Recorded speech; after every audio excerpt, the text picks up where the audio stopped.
Hello भाई, आज हमारे सामने बैठे हैं doctor Bharat Singh ji, senior veterinary officer and nutrition expert. तो ये आज हमको पशुपालन के बारे में बताएंगे कि कैसे हमारे जो पशुपालन है वो फायदे का सौदा हो और किसानों का कम से कम खर्चे पे कैसे अच्छे से अच्छा पशुपालन कर सकते हैं। तो सर, आज आपसे मैं कुछ क्वेश्चन पूछना चाहता हूँ, तो आप बताइए मेरे को कि पशुपालन में तकनीकी ज्ञान की कमी के मुख्य क्या कारण है। देखो, जो पशुपालन में तकनीकी और वैज्ञानिक ज्ञान की कमी जो है पशुपालकों में बनी हुई है, जिससे पशुपालन फायदे का सौदा साबित नहीं हो रहा। तो उसके पीछे जो है डायरेक्ट कारण अवेयरनेस का ही है, जागरूकता का है। अगर पशुपालक जागरूक हो गया तो ये सारी चीज़ों का समावेश होना है पशुपालन में, और उसको फिर फायदे का सौदा पशुपालन रहेगा। तो अपन जागरूक करने के लिए क्या कर सकते हैं किसानों को। किसानों को जागरूक करने के लिए हम जो है मास मीटिंग्स का आयोजन कर सकते हैं, जो विलेज अवेयरनेस प्रोग्राम है, ग्राम जागरूकता सभाओं का आयोजन हो, और उनको जो है हम ट्रेनिंग दें। ट्रेनिंग पशुपालन विभाग के माध्यम से हो सकती है, जो जिले में केवीकेज है उनके माध्यम से हो सकती है, यूनिवर्सिटी के जो रिसर्च सेंटर हैं, तो वहाँ जैसे लाइव स्टॉक रिसर्च सेंटर हैं, स्टेशन हैं, वहाँ भी उनकी ट्रेनिंग हो सकती है, 2 दिवसीय, 5 दिवसीय, 7 दिवसीय। तो ऐसे छोटे छोटे ट्रेनिंग के माध्यम से हम उनको अवेयर कर सकते हैं और पशुपालन में वैज्ञानिक और तकनीकी ज्ञान का समावेश कर सकते हैं, ताकि जो है पशुपालन फायदे का सौदा साबित हो, किसान के खर्चे घटें, उसके जो समस्याएं दूर हों और उसकी आमदनी बढ़े। और सर, इसके बाद में हमारा आपसे क्वेश्चन है कि मोबाइल और डिजिटल प्लेटफॉर्म है जैसे इनका क्या उपयोग कर सकते हैं आजकल किसान। देखो, आजकल कई सारे एप्लीकेशंस, मोबाइल एप्लीकेशंस भी पशुपालक और किसान भाइयों के लिए उपलब्ध हैं। हम बात करें पशुपालन क्षेत्र की, तो एनडीडीबी ने अभी एक बहुत बढ़िया एप्लीकेशन पशुपालक भाइयों के लिए बनाया है, 1962 भारत पशुधन ऐप करके है। तो 1962 में पशुपालक भाई को काफ़ी जानकारियाँ मिल सकती है। पशु बाजार के बारे में, अगर पशु खरीदना बेचना है उसके बारे में भी जानकारी मिलेगी। पशु के खान पान के बारे में कि पशु के का उत्पादन के आधार पर, उसकी आवश्यकता के आधार पर उसको कितना जो चारा बांटा लगेगा, तो पशुपालन संबंधी जानकारी भी उसमें उपलब्ध है। तो इस तरह की कई जानकारियाँ, ब्रीडिंग से संबंधित जानकारी हो, ठीक है ना, हेल्थ से रिलेटेड, वैक्सीन, डिवर्मिंग, तो उस एप्लीकेशन के जरिए जो है कई सारी जानकारियाँ वो पा सकता है। एक ऐप और है पशु पोषण करके, वो भी एनडीडीबी का है। तो पशु पोषण में भी जो है राशन बैलेंसिंग, जो आहार संतुलन है वो कर सकते हैं पशु का, कि उसको आवश्यकता के अनुसार कितना हमें चारा और बांटा खिलाना चाहिए। तो कुछ एप्लीकेशंस हैं, उनका उपयोग करके जो है पशुपालक भाई जो है अपना ज्ञान बढ़ा सकता है, तकनीकी ज्ञान बढ़ा सकता है। ई गोपाला ऐप है, तो वो नई नई जो है तकनीकों से जुड़े और अपना जो है उत्पादन बढ़ाए, तो ताकि भविष्य में जो है पशुपालन जो है सुधरे और उसको मुनाफा हो। अच्छा, इसके बाद में हमारा नेक्स्ट क्वेश्चन है सर आपसे कि तकनीकी ज्ञान के अभाव में उत्पादन पे क्या प्रभाव पड़ता है। तकनीकी ज्ञान अगर पशुपालन में नहीं समावेश करेंगे हम, तो जो ट्रेडिशनल या यूँ कहें कि जो परंपरागत ज्ञान है उसके आधार पे हम खेती करते आ रहे हैं, पशुपालन करते आ रहे हैं, लेकिन किसान की जो दशा वो बद से बदतर होती जा रही है।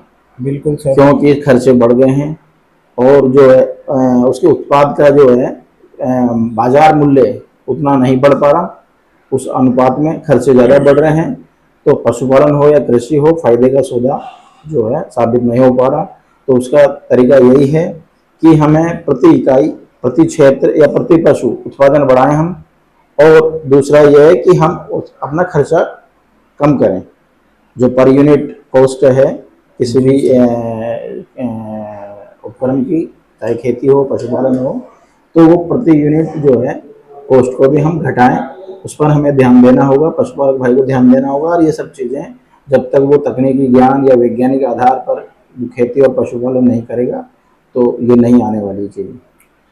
आपका कहने का मतलब ये है सीधा सीधा कि जो नई टेक्नोलॉजी है, जो वैज्ञानिक विधियां हैं, उनको अपनाएं बिल्कुल बिल्कुल, और उन्हीं पे काम करें। वैज्ञानिक विधियाँ तकनीकी जो तकनीक्स हैं उनको अपना कर जो है वो अपना जो है प्रैक्टिकल ज्ञान लगाए ताकि खर्चा कम हो, उत्पादन बढ़े।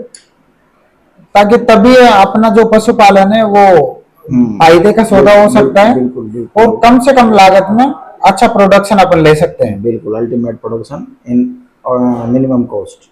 जी सर। उसके बाद में हमारा नेक्स्ट क्वेश्चन है आपसे कि पशुपालकों को वित्तीय सहायता कैसे दी जा सकती है? वित्तीय सहायता के लिए देखिए जो है लोन भी उपलब्ध हैं और सरकार की कुछ सब्सिडी स्कीम भी है। लोन में हम बात करें कि पशुधन केसीसी का काफ़ी सालों से चल रहा है। जो पशुधन केसीसी है 1.6 लाख तक का लोन विदाउट कोलेटरल जो है बैंक पशुपालक भाई को दे सकता है। और उसके अलावा सब्सिडी स्कीम्स में जो राष्ट्रीय लाइव स्टॉक मिशन है, राष्ट्रीय पशुधन जो मिशन है, अच्छा, नेशनल लाइव स्टॉक मिशन, अब उसका नाम बदल दिया गया है, NDLM कर दिया गया है, national digital live stock mission. अच्छा। उसके माध्यम से भी हम सब्सिडी आधारित प्रोजेक्ट बनाकर वहाँ सबमिट कर सकते हैं। वो जरूरी दस्तावेज के साथ हम जो है सब्सिडी के लिए अप्लाई कर सकते हैं। तो वहाँ भी पशुपालक भाई अपना जो देखें तो वहाँ से भी बेनिफिट मिल सकता है। और पशुपालकों में शिविर का क्या महत्व है? प्रशिक्षण शिविर। प्रशिक्षण शिविर का महत्व तो बहुत अहम है। देखिए आज हम बात करते हैं कि पशुपालन में या कृषि क्षेत्र में सबसे ज़्यादा बात की जाती है पंजाब और हरियाणा की। तो पंजाब और हरियाणा एकदम से एक रात में जो है वहाँ का किसान या वहाँ की जो कृषि पशुपालन उन्नत नहीं हो गया। उसके पीछे सालों का संघर्ष और सालों की जागरूकता वो उसकी कहानी है। देखिए हम बात करें अगर जो ICR है, Indian council of agriculture research, तो उसके बहुत सारे इंस्टीट्यूट, बहुत सारे संस्थान पंजाब और हरियाणा में स्थित हैं। और उसका परिणाम यह होता है कि अगर हम पशुपालक जागरूकता कार्यक्रम या पशुपालक प्रशिक्षण कार्यक्रम अगर चलाते हैं किसी क्षेत्र में, तो आज नहीं तो कल जो है उसका परिणाम मिलता है। पशुपालक भाई अपना जागरूक होता है, तकनीकी और वैज्ञानिक ज्ञान और पद्धतियां अपनाता है और पशुपालन को बेहतर बनाता है, पशुपालन में को मुनाफे का सौदा वो साबित करता है। अच्छा सर, ये वीडियो हम एंड करने जा रहे हैं, लेकिन आपसे आप हमारे चैनल के थ्रू हमारे जो वीडियो देखेंगे, जो हमारे फॉलोअर्स हैं, उनको आप ऐसे 5 पॉइंट बताइए जिनको अगर वो फॉलो करते हैं तो काफी कुछ वो पा सकते हैं पशुपालन में। देखिए जो व्यूअर्स हैं, व्यूअर्स में पशुपालक भाई भी जुड़े होंगे और संबंधित जो है स्टेक होल्डर्स भी जुड़े होंगे, जैसे वेट्स, पैरावेट्स, कंपनियों के जो MR वगैरह, तो या कंपनियों के जो है हितधारक। तो मेरा उनसे कहना है कि पशुपालक भाई का हमें खर्चा बढ़ाना नहीं है, खर्चा कम करना है। तो हमें ऐसे प्रयास करने होंगे ताकि उनको तकनीकी और वैज्ञानिक माध्यम से पद्धतियों का समावेश करते हुए पशुपालन को लाभ में ला सकें। जी सर। तो कई क्षेत्र में वो अनाप शनाप कॉस्ट उसकी बढ़ रही है, ठीक है ना, उसको कम करने के प्रयास किए जाएं। कई क्षेत्रों में डेफिशिएंसी है, वो बिल्कुल नहीं कर रहा है, तो वहां पर उन चीज़ों को हम समावेश किया जाए, उन चीज़ों का, उन पद्धतियों का। तो इस तरह से जो हमारा क्षेत्र है, आप वेट हैं कि पैरावेट हैं या जो कंपनियों के जो स्टेक होल्डर हैं, तो आप अपने जो सेवाएं हैं, आपके उत्पाद हैं, तो उनकी गुणवत्ता बढ़ाकर और पशुपालन के क्षेत्र में आप पशुपालक भाइयों की मदद कर सकते हैं। और जो है एक ऑप्टिमम कॉस्ट के साथ कि जो है उचित मूल्यों के साथ उनको अच्छी सेवाएं प्रदान करें हैं। यही मेरा कहना है। बाकी जो है तकनीक में हमारे जो स्टेक होल्डर हैं वो मेरे हिसाब से ठोस होंगे ही।